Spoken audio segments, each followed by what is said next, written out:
Պարոն Սիմոնյան, այսօրվա ընտրություններից ձեր սպասելիքները, ակնկալիքները ինչպիսին են։ Ինչպես միշտ մենք կրկնում ենք հետևյալը, որ 3 սցենարիներ մենք պատրաստ ենք, բայց ակնկալիքները բավականին դրական են։ Ես կարծում եմ, որ շատ մեծ հնարավորություն կա լուրջ հաջողություն արձանագրելու, որը կլինի նաև Հայաստանի հաջողությունը եւ հայ ժողովրդի հաջողությունը։ Իսկ սցենարների մասին է խոսքը։ Սցենարները 3-ն են։ Հայաստանի Հանրապետական կուսակցությունը չի ստեղծվել կարճաժամկետ, որ ինչ-որ շռնդալից հաջողության գա եւ հաջողության չգալու պարագայում իր ակտուալությունը կորցնի, նման բան չկա։ Մենք թե արտախորհրդարանական կարգավիճակում կարող ենք աշխատել, թե խորհրդարան անցնելու պարագայում, երբ որ ոչ առաջին դիրքերում եւ թե հաղթանակի ենք մենք պատրաստ, 3 սցենարներն էլ մեր պարագայում հնարավոր են։ Հանուն ինչի է քվեարկել Հանրապետական կուսակցության վարչապետի թեկնածու։ Հանուն կայուն ապագայի, հանուն հավասարակշռված խաղաղության, հանուն արժանապատիվ առօրյայի եւ կենցաղի, որ մեր հանրությունը արժանի է։ Դուք չեք տեսնում, որ տասնամյակներ շարունակ մենք պայքարում, մաքարում ենք, որ արժանանանք այն իրավիճակին, որ իրականում մենք արժանի ենք ու չենք արժանանում։ Ամեն անգամ ինչ-որ մի ճակերտավոր ասած պարտություն է արձանագրվում, փաթեթավորվում եւ բոլորս ընկնում ենք 88 թվական։ Ժամանակն է առաջընթաց ունենալ հետ խորհրդային անցյալի հետ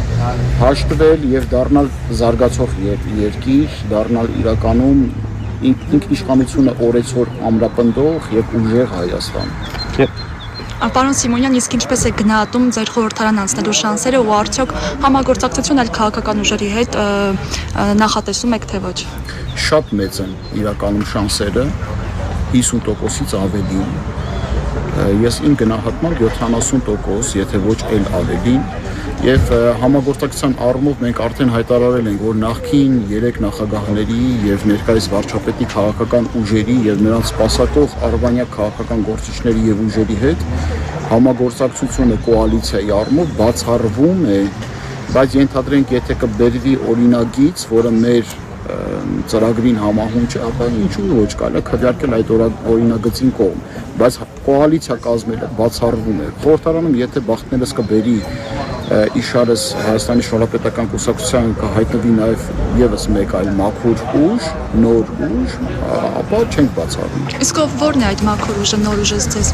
Այս պահին ես կդժվարանամ ասել, բոլոր արձանագրված ուժերի մեջ